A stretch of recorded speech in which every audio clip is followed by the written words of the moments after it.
Hi అండి. ఎలా ఉన్నారు? నేనైతే చాలా బాగున్నాను. అలాగే మీరు బాగుండాలని మనస్ఫూర్తిగా కోరుకుంటున్నాను. ఈరోజు వ్లాగ్ అయితే ఆదివారంది. ఈరోజు కొంచెం ఎండబడి లేచాను. 7 అలా లేచి ఇంట్లో అంతా పని చేసుకొని టిఫిన్‌కి వచ్చి దోసలు వేశాను. తినేసిన తర్వాత వంట చేద్దామని వంటింట్లోకైతే వచ్చాను. గుడ్లైతే పొయ్యి మీద వేసేసానండి. ఈరోజు నాన్ వెజ్ తేలేదు. ఎందుకంటే మా వారు లేరండి, బయటకెళ్ళారు. అంటే పని మీద బయటకెళ్ళారు. తర్వాత మార్నింగ్ తోమిన గిన్నెలుంటే అవి సర్దుదామని, నాకు పని వాళ్ళు ఎవరు లేరు. నా ఇంట్లో పని మొత్తం నేనే చేసుకుంటాను. ఈరోజు యూట్యూబ్ ఛానల్ స్టార్ట్ చేయడానికి కూడా మా వారికి తోడుగా ఉండాలని స్టార్ట్ చేశానండి. ఈరోజు పప్పుచారు అలాగే గుడ్లు ఫ్రై అయితే చేద్దామని అనుకుంటున్నాను. పిల్లలు అడిగారు గుడ్లు ఫ్రై చేయి మమ్మీ అని. ఈ గుడ్లు ఫ్రై స్టైల్ అయితే మా అమ్మ చేస్తుందండి. అందుకని చాలా బాగా తింటారు మా పిల్లలు కూడా. అలాగే పెరుగు కూడా ఉంది. దాన్ని కూడా మజ్జిగ చిలికేసి పక్కన పెట్టుకున్నాను. చిలుకున్నాను, ఇంకా వెన్న అయితే తీయలేదు. వెన్న తీసేసిన తర్వాత దాంట్లోకి ఎర్రగడ్డలు, కరివేపాకు, పచ్చిమిర్చి ఇవన్నీ వేసి ఉప్పు వేసి గంటే వేసామంటే కావలసినప్పుడు తీసుకొని గ్లాసులో పోసుకొని తాగేయడమేను. దాన్ని నీరు మజ్జిగ అంటారండి మా సైడు. ఇంకా ఎండాకాలం వస్తుంది కదా, ఇంకా అలానే నీళ్ళు ఎక్కువ ఉండేటట్టు మనం చూసుకోవాలి. నీళ్ళు ఎక్కువ తాగాలి. వాటర్ మిలన్ అలాగే మజ్జిగ ఇలాంటివన్నీ ఎక్కువ తీసుకోవాలి. పప్పుకైతే రెడీ చేస్తున్నాను అక్కడ.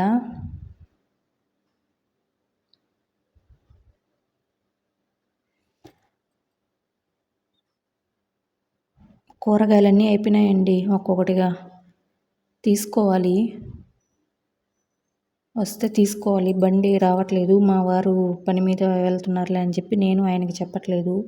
ఇంట్లో ఉన్న కూరగాయలన్నీ అయిపోయినాయి. రేపు సోమవారం ఏమి వండాలో కూడా అర్థం కావట్లేదు. రేపన్నా మార్నింగ్ తెప్పించుకోవాలి. ఇంట్లో కూరగాయలు ఉంటే ముందు రోజు ఆలోచించి రేపు ఏం కూర చేసుకోవాలనేది ఫిక్స్ అయిపోతాము. కూరగాయలు లేవంటే ఇంకా పిచ్చి పడుతుందండి మాకు.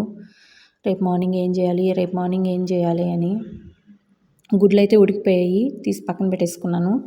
పొయ్యి మీద పప్పుకైతే వేసేసాను. పప్పుకు కావాల్సిన అంటే తాలింపుకి కావాల్సిన ఆనియను అవి కట్ చేసి పక్కన పెట్టేసుకుంటున్నాను. మజ్జిగ చిలికేస్తున్నానండి. ఇంకా తయారు చేయాలి దాన్ని, నీరు మజ్జిగ.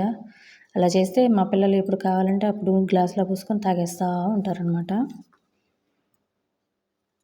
అలాగే ఇక్కడ సపోటాలు మీకు చూపిస్తూ తింటున్నాను చూడండి. ఈ సపోటాలు అయితే మా అమ్మ ఊరి నుంచి పంపించింది. అక్కడ తోటలో ఎవరికో కాసాయంట, అవి పంపించింది. ఎంతైనా అమ్మ పంపించిన సపోటాలు కదండి, అందుకే ఆ ఫేస్లో హ్యాపీనెస్ మా మమ్మీ పంపించింది అని. మా పిల్లలైతే అవి ఒక్కొక్కటి మాగను తినీనుగా ఉన్నారు.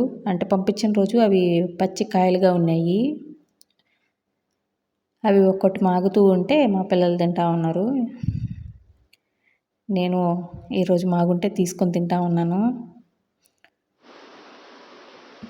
కుక్కర్ అయితే ఒక విజిల్ వచ్చేసింది. ఇది సెకండ్ విజిల్ అనుకుంటాను.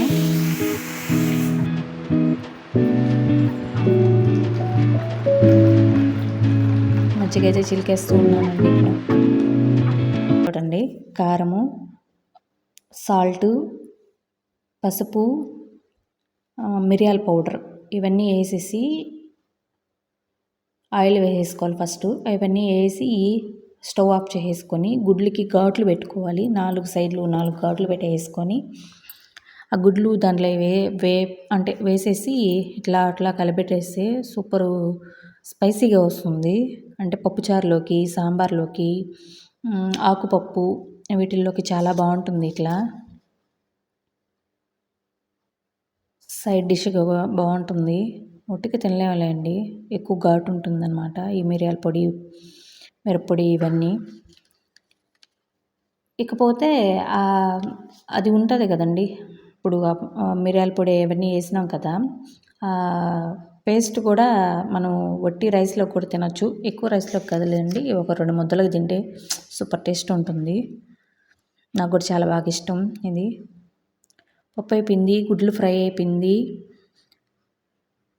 అన్నంకైతే బియ్యం కడుగుతూ ఉన్నాను. ఇక్కడ బియ్యం కడిగేసి పక్కన పెట్టేసుకొని గిన్నెలు అయితే తోమేయాలి. గిన్నెలు ఇప్పుడు వండిన గిన్నెలండి. మార్నింగ్ ఉన్న గిన్నెలన్నీ తోమేసి ఇందాక సర్దేశాను కదా. ఇప్పుడు ఉన్న గిన్నెలు అంటే ఇప్పుడు వండిన గిన్నెలు ఇవి తోమేసానంటే ఒక పని అయిపోతుంది. అన్నం వండేసిన తర్వాత పిల్లలకైతే పెట్టేసి నేను తినేసానండి. తినేసి పడుకునేసాను. మధ్యాహ్నం కాసేపు అలా పడుకుంటే నా మైండ్ పని చేస్తుంది, లేదంటే లేదు. కాసేపు అలా పడుకున్న తర్వాత లేచి ఇంట్లో పని అంతా చేసుకొని పిల్లలకైతే ఈరోజు తలస్నానం చేపియాలి. మార్నింగే చేపిచ్చేస్తాను మామూలుగా అయితే, కానీ ఆ రోజు నా హెల్త్ ఇష్యూ వల్ల మార్నింగ్ చేపిలేదు, నైట్ చేపించాను. నైట్ కూడా కాదులేండి, 5:30 అలా అన్నప్పుడు పిల్లలకి తలస్నానం అయితే చేపించేసాను. ఫ్రైడే రోజు నాకు కుదరదండి వాళ్ళకి తలస్నానం చెప్పాను. వాళ్ళని రెడీ చేయను, వండనే సరిపోతుంది. అందుకని ఈరోజు తలస్నానం చేపించేసాను వాళ్ళకి. గిన్నెలు తోమడం అయితే కొద్దిగానే చూపిస్తున్నాను మీకు, ఎందుకంటే ఈ తోమడం కడగడం ఇవి మీకు చాలా బోర్ కొడుతుంది కదండి. ఈ నిద్ర లేచిన టాయించి గిన్నెలు తోమను కడగను అలా, అందుకని మీకు ఎక్కువ చూపించలేదు, కొద్దిగానే చూపించాను. ఇక్కడైతే గిన్నెలన్నీ తోమేస్తూ ఉన్నాను.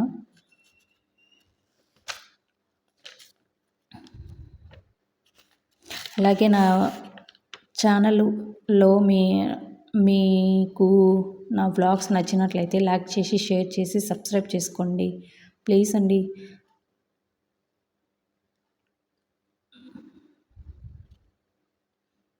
ఇక్కడ మా పాప ఎవరో వచ్చినట్టున్నారు, అందుకని వాళ్ళతో మాట్లాడుతూ తోముతా ఉన్నాను.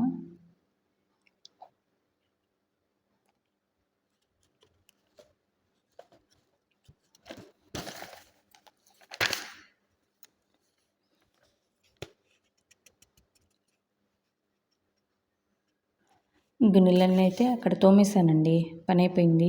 అన్నం కూడా అయిపోయింది, చెప్పాను కదండి ఇందాక.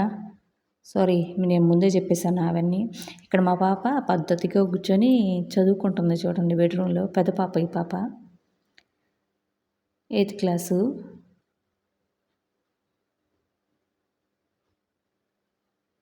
మా పిల్లలైతే అన్నం అడిగితేను వాళ్ళకి ఇచ్చేసాను. నాకు కంపెనీ కావాలండి అన్నం తినడానికి కూడా, అందుకని నేను మా వారు వచ్చేదాకా ఉంటాను మధ్యాహ్నం పూట. ఈరోజు మా పిల్లలు ఉన్నారు కాబట్టి వాళ్ళతో కూడా కూర్చొని నేను కూడా తినేసాను. అన్నీ వేడివేడిగా ఉన్నాయి కదండి, నేను ఊదుకొని తిన్నాను అనమాట. ముందు మా పిల్లలకి చిన్న పాపకి కలిపి ఇవ్వాలండి, అసలు నోట్లో పెట్టినా కూడా తింటుంది అది, లేదంటే చిన్నగా తింటుంది. తిందామా వద్దా అని. ఈరోజు జడ కూడా వేసుకోలేదండి నేను, అసలు ఫ్రెష్ కూడా అవ్వలేదు నిజం చెప్పాలంటే.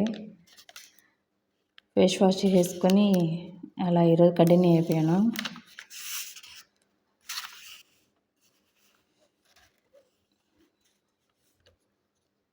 ఇక్కడ మా పాప అయితే బుడ్డీలతో ఆడుకుంటుంది సాయంత్రం తలస్నానం చేసిన తర్వాత. మా చిన్న పాప అండి, ఈ అమ్మాయి మా పెద్ద పాప. ఓకే అండి, బాయ్.